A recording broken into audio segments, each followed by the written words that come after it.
Alrighty, YouTube, it's your boy Zxous, and we're back with another Goddess of Victory Nikke video. In today's video, we're finally going to be updating the Overload tier list based on obviously characters who need Overload, who don't need it, and then the secondary option. The last time we did this was when the Nier collab happened, so we did end up getting a total of 6 new characters to add to this list.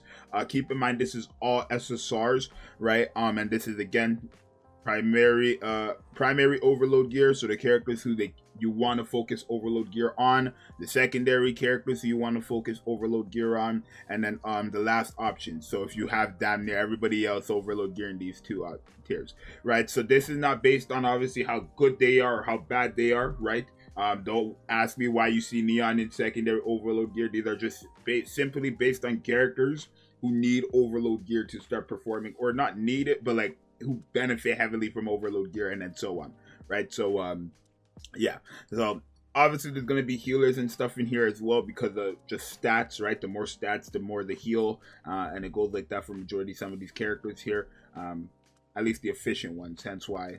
Yeah, so you guys let me know what you think, of course, but let's get into the video. So Marciana is a character who is a healer. I have the game open. I'm not going to remember their entire kits off the top of my head, but I do know I own them. Kek W, I own all the characters in the game. Where's Marciana?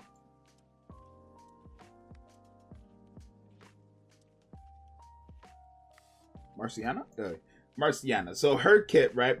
The thing about her is you could give her overload gear because her heal does, you know, scale off of her final max HP. But besides that, I'm not really sure you're going to need it that much. So obviously overload gear would be, you know, nice for more, you know, heals, especially since she's only healing you one time, right? She definitely could benefit from it. I would say it's like a secondary option. It's really a last option. It's just one heal.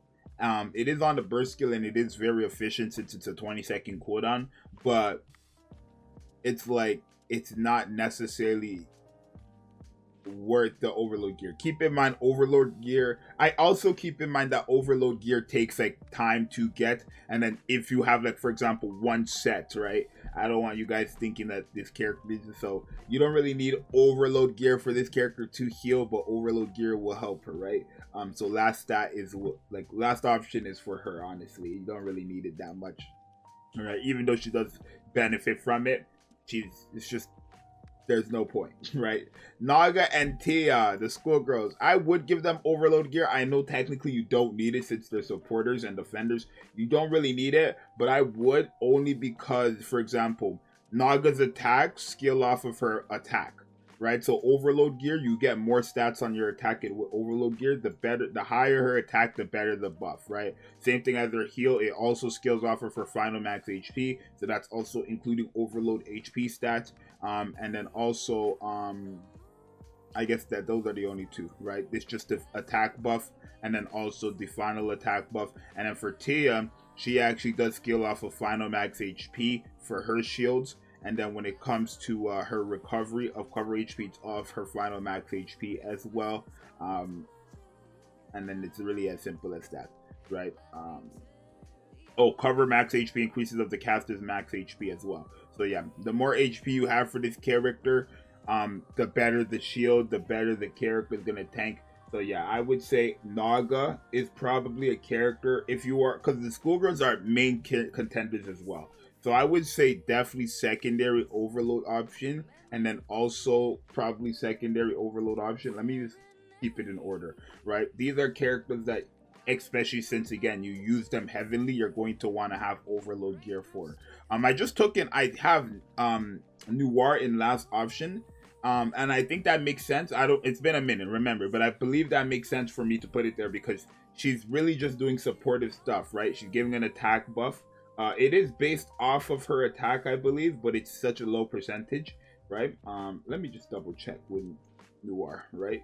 Because I just realized something that I could think is questionable.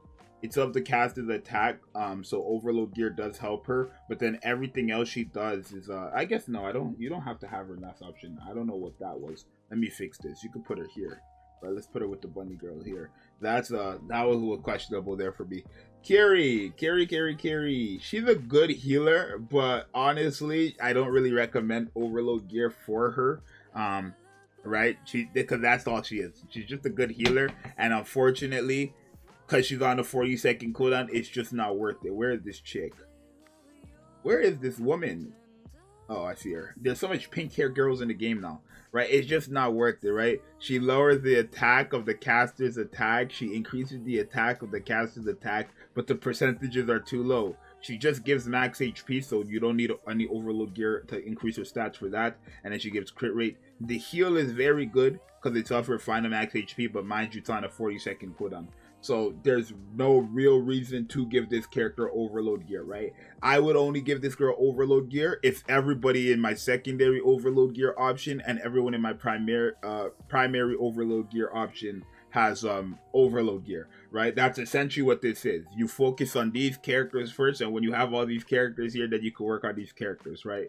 You're probably wondering, hey, why is Litter one of the best characters in last option? I'm seeing these as I go. She's a character who you just need for her skills. You just need one copy, right?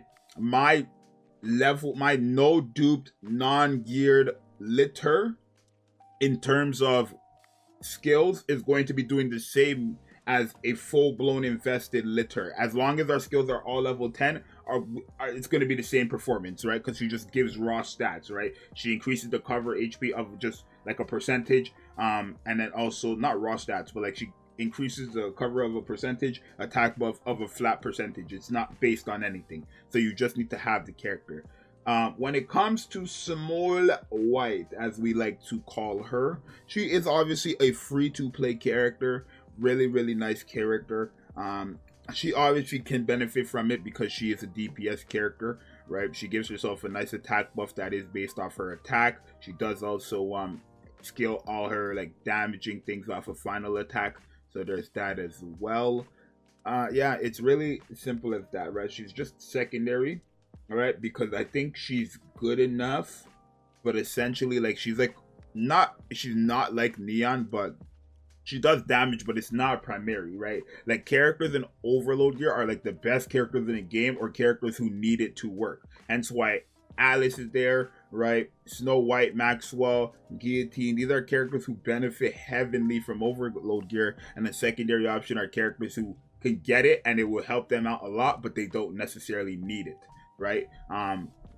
Right, and then Red Hood, I would highly recommend you give her overload gear. I think that's just let me put her at the very top. I would highly recommend you give her overload gear. Her entire kit skills off of her stats. Her entire kit skills off of her stats, right? So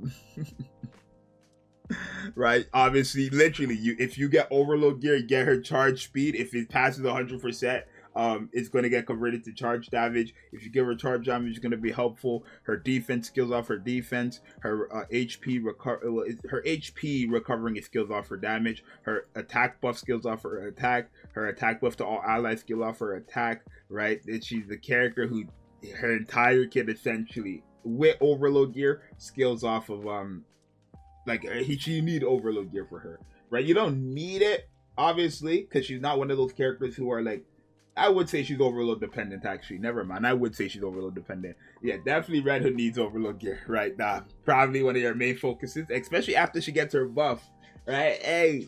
Hey, I'll see you guys at 1 a.m. later on tomorrow morning. But I'm telling you right now, she 1 million percent needs overload gear, right? She skills her whole thing just skills off of it, literally. Even the effects, right? Most of these characters get it from the effects as well, but her for sure is off those effects. So this is going to be my tier list, obviously, on the prioritize or who to prioritize when it comes to overload gear. I did say I would wait until Red Hood dropped for me to do this. Somebody asked for this when I believe Schoolgirls came out, but I did say I would wait for Red Hood, right? But this is it. So I think these are the characters you should mainly focus getting overload for. And then secondly, right, the second most important characters. Everybody in the top row are important. Everybody in second row are second important. And then everybody in the last row, you don't even need to. Those are just like if you have everybody else in the important and, you know, like slightly important characters, overload gear, then work on this last option, right? But yeah, probably I would put, right, like some of these healers above here, right? Senti, like these are characters who can benefit from it, obviously, but just it's not necessarily needed, right? Honestly, it's not necessarily needed. So you guys let me know what you think. It's your boy Zxous, and I will see you guys in the next one. I'm out later. Peace.